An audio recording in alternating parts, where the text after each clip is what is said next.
Bulletin के आगाज में सबसे पहले आपको बताएं कि सुप्रीम कोर्ट में सर्विलेंस के फौजी अदालतों में ट्रायल के खिलाफ अपीलों का मामला। वजारत दिफा के बाद वफाकी हुकूमत ने भी सुप्रीम कोर्ट के फैसले के खिलाफ इंट्रा कोर्ट अपील दायर कर दी। सुप्रीम कोर्ट के 23 अक्टूबर के फैसले को कलअदम करार देने की इस्तदा की गई है। मजीद तफसीलात जानते हैं, अमानत गशकोरी हमारे साथ हैं। जी अमानत, बताइए। जी, वजारत दिफा सिंध हुकूमत के बाद अब वफाकी हुकूमत ने भी सुप्रीम कोर्ट में इंटर कोर्ट अपील दायर की है, जिसमें ये इस्तदा की गई है कि सुप्रीम कोर्ट के 23 अक्टूबर का जो फैसला है उसको कलअदम करार दिया जाए। और साथ ही ये इस्तदा भी की गई है कि मिलिट्री कोर्ट्स में जो ट्रायल रुक चुका है उसके खिलाफ जो हुक्म इम्तना है वो भी ख़त्म किया जाए। और ये मौक़िफ़ अख्तियार किया गया है कि ऑफिशियल सीक्रेट एक्ट की जो दफ़ात कलअदम करार दी गई हैं उनको भी बहाल किया जाए। वफाकी हुकूमत ने अपनी इंटर कोर्ट अपील में ये कहा है कि वफाकी हुकूमत ये नहीं चाहती कि तमाम लोग जो 9 मई के वाक़यात में गिरफ्तार हैं उनका मिलिट्री ट्रायल होना चाहिए, बल्कि सिर्फ वो लोग जिन पर ऑफिशियल सीक्रेट एक्ट लागू होता है सिर्फ उन्हीं का मिलिट्री ट्रायल होगा। और इंटर कोर्ट अपील में जो बताया गया है कि सुप्रीम कोर्ट में जब केस चल रहा था तो वफाकी हुकूमत ने उसमें भी ये मौक़िफ़ अख्तियार किया था कि वफाकी हुकूमत तमाम अफराद का मिलिट्री ट्रायल नहीं चाहती, सिर्फ उन्हीं अफराद का मिलिट्री ट्रायल होगा जिनका जुर्म साबित होगा और जिन पर ऑफिशियल सीक्रेट एक्ट जो है वो लागू होगा। तो वफाकी हुकूमत ने अब सुप्रीम कोर्ट में बाकायदा इंटर कोर्ट अपील दायर कर दी है, जिसमें इस्तदा की गई है कि 5 रुकनी लार्जर बेंच ने 23 अक्टूबर को जो फैसला दिया था जिसमें मिलिट्री कोर्स का ट्रायल रोका गया था और मिलिट्री कोर्स को कलअदम करार दिया गया था, सुप्रीम कोर्ट का वो फैसला जो है कलअदम करार दिया जाए और हुक्म इम्तना ट्रायल का जो ट्रायल पर दिया गया था वो भी ख़त्म करने की इस्तदा की गई है। ठीक है, बहुत शुक्रिया आपका। सर्विलेंस के मिलिट्री ट्रायल के खिलाफ केस में वजारत दिफा ने सुप्रीम कोर्ट के फैसले के खिलाफ इंट्रा कोर्ट अपील दायर कर दी। दरख्वास्त में सुप्रीम कोर्ट के 23 अक्टूबर के फैसले को कलअदम करार देने की इस्तदा की गई है। वजारत दिफा ने इस्तदा की है कि ऑफिशियल सीक्रेट एक्ट की कलअदम करार दी गई दफात भी बहाल की जाएं। आर्मी एक्ट की कलअदम करार दी गई सेक्शन 59(4) भी बहाल की जाए। वजारत दिफा की अपीलों पर हतमी फैसले तक फौजी अदालतों में ट्रायल रोकने के खिलाफ हुक्म इम्तना की भी इस्तदा की गई है। अपील में ये मौक़िफ़ अपनाया गया है कि सुप्रीम कोर्ट के 5 रुकनी बेंच ने जिन दरख्वास्तों पर फैसला दिया वो नाकाबिल समाअत थी। आर्मी एक्ट और ऑफिशियल सीक्रेट एक्ट की दफात कलअदम होने से मुल्क को नाकाबिल तलाफी नुकसान होगा।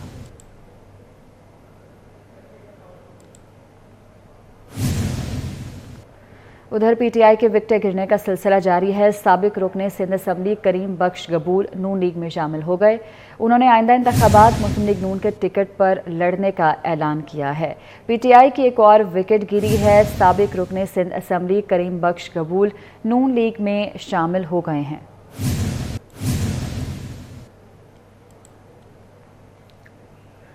MQM पाकिस्तान नून लीग के तरले कर रही है। रहनुमा पीपल्स पार्टी सईद गनी ने मीडिया से गुफ्तगू करते हुए कहा कि पीपल्स पार्टी को किसी इलेक्शन में लेवल प्लेइंग फील्ड नहीं मिली। पीटीआई और MQM समेत सबके लिए लेवल प्लेइंग फील्ड होनी चाहिए।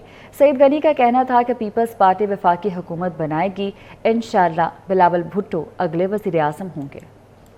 ये नहीं कि मियाँ साहब इलाज करा के सेहतमंद होकर वापस आ गए हैं और बड़ी तवील बीमारी थी उनकी और मुझे नहीं पता कौन डॉक्टर ने उनको नहीं रेस्ट के लिए नहीं, उनको सफ़र की इजाज़त दे दी कि अब आप सफ़र भी कर सकते हैं, सियासत भी कर सकते हैं, जलसे भी कर सकते हैं, तकरीरें भी कर सकते हैं। तो अगर हम कहते हैं जी ये नया लाडला है तो फिर इसमें मुझे नहीं पता लोगों को तकलीफ़ क्यों होती है। और मुझे खुशी हुई कि PMLN के कई दोस्तों ने इस बात को तस्लीम किया और शुक्रिया अदा किया पीपल्स पार्टी का।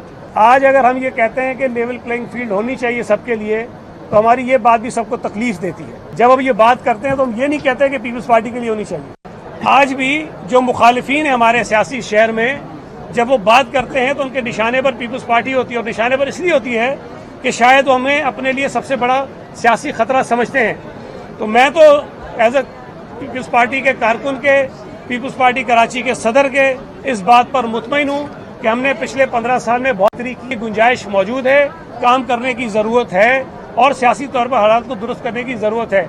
लेकिन मैं ये समझता हूँ कि पीपल्स पार्टी सर उठा के लोगों से वोट मांगने जाएगी। कराची में सर झुका के जाने की ज़रूरत नहीं है। MQM की जो सूरत हाल है वो एक भिखारी की है और जो दर्द धक्के खाकर भीख मांगता है कि खुदा के वास्ते मेरी कुछ मदद करो, मेरी कुछ इमदाद करो ताकि मैं अपनी ज़िंदगी किसी तरह गुजार सकूँ। اور مجھے تو حیرت ہوتی ہے جب وہ پیپلز پارٹی پر تنقید کرتے ہیں. خدیجہ شاہ کی مشکلات میں مزید اضافہ. خدیجہ شاہ 30 روز کے لیے نظر بند. MPO3 کے تحت خدیجہ شاہ کو توڑ پھوڑ، عوام کو اداروں کے خلاف اکسانے پر نظر بندی کے احکامات دیے گئے ہیں. ڈپٹی کمشنر لاہور نے خدیجہ شاہ کے 30 روز کی نظر بندی کے احکامات جاری کر دیے ہیں. خدیجہ شاہ کی مشکلات میں مزید اضافہ ہو گیا ہے.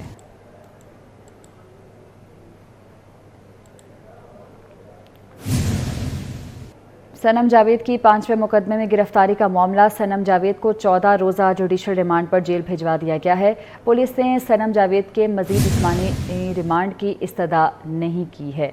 سنم جاوید کی 5ویں مقدمے میں گرفتاری کا یہ معاملہ ہے اور سنم جاوید کو 14 روزہ جوڈیشل ریمانڈ پر جیل بھجوا دیا گیا ہے، جبکہ پولیس نے مزید جسمانی ریمانڈ کی استدعا نہیں کی تھی.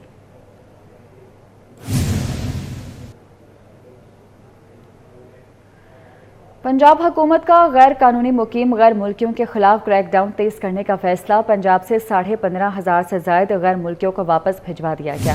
وزیر اعلیٰ سید محسن نقوی کا 9 مئی کے واقعات میں ملوث بعض شرپسندوں کی عدم گرفتاری پر اظہار برہمی. وزیر اعلیٰ پنجاب نے ہدایت کی ہے کہ غیر قانونی مقیم غیر ملکیوں کو پناہ دینے والوں کے خلاف بھی کارروائی کی جائے. کہا کہ غیر قانونی طور پر مقیم غیر ملکیوں کے سہولت کاروں سے کوئی رعایت نہیں ہوگی.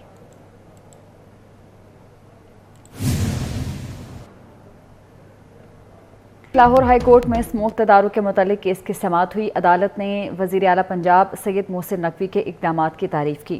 جسٹس شاہد کریم نے کہا کہ 3 ماہ کے لیے تعلیمی ادارے ہفتے اور اتوار کو بند رکھے جائیں. پرائیویٹ اور سرکاری ادارے 2 روز ورک فرام ہوم کریں.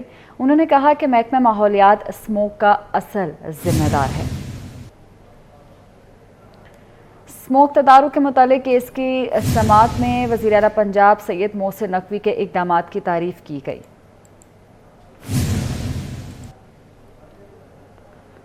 پنجاب حکومت نے اسموک پر قابو پانے کے لیے لانگ ٹرم اقدامات شروع کر دیے ہیں، جبکہ اسموک کو روکنے کے لیے لاہور میں پہلی ماحولیاتی لیبارٹری قائم کرنے کے لیے جلد ہی کام شروع کر دیا جائے گا.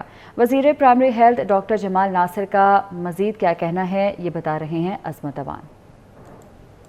اسموک کے تدارک کو روکنے کے لیے پنجاب کے تمام محکمے ایکٹیو ہیں. اس حوالے سے محکمہ صحت کیا انتظامات کر رہا ہے، آج اس موضوع پر بات کرنے کے لیے ہمارے ساتھ موجود ہیں نگراں صوبہ وزیر سے ڈاکٹر جمال ناصر. ڈاکٹر صاحب بتائیے گا کہ اسموک کو روکنے کے لیے لاہور کے اندر محکمہ پرائمری کس طرح ایکٹیو ہے، کیا اقدامات دے رہے ہیں؟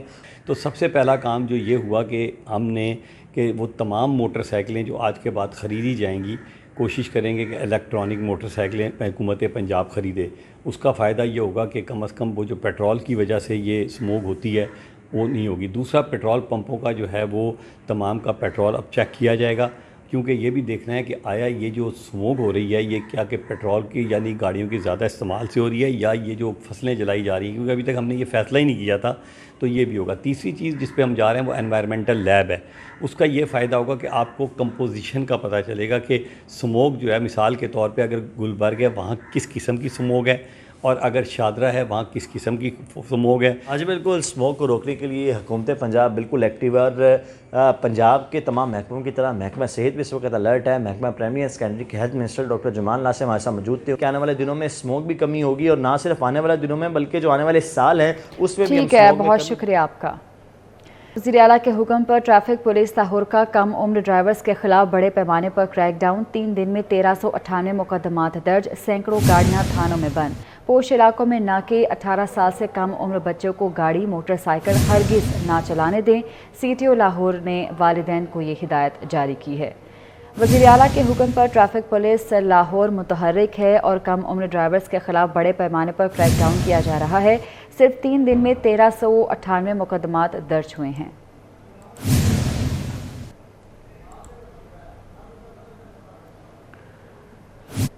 میو ہسپتال سے تشخیصی ٹیسٹوں کی فیس میں رعایت دینے کا اختیار محدود کر دیا گیا ہے. ایڈیشنل MS 30% اور MS اور chief executive officer 100% test fees میں رعایت دے سکیں گے.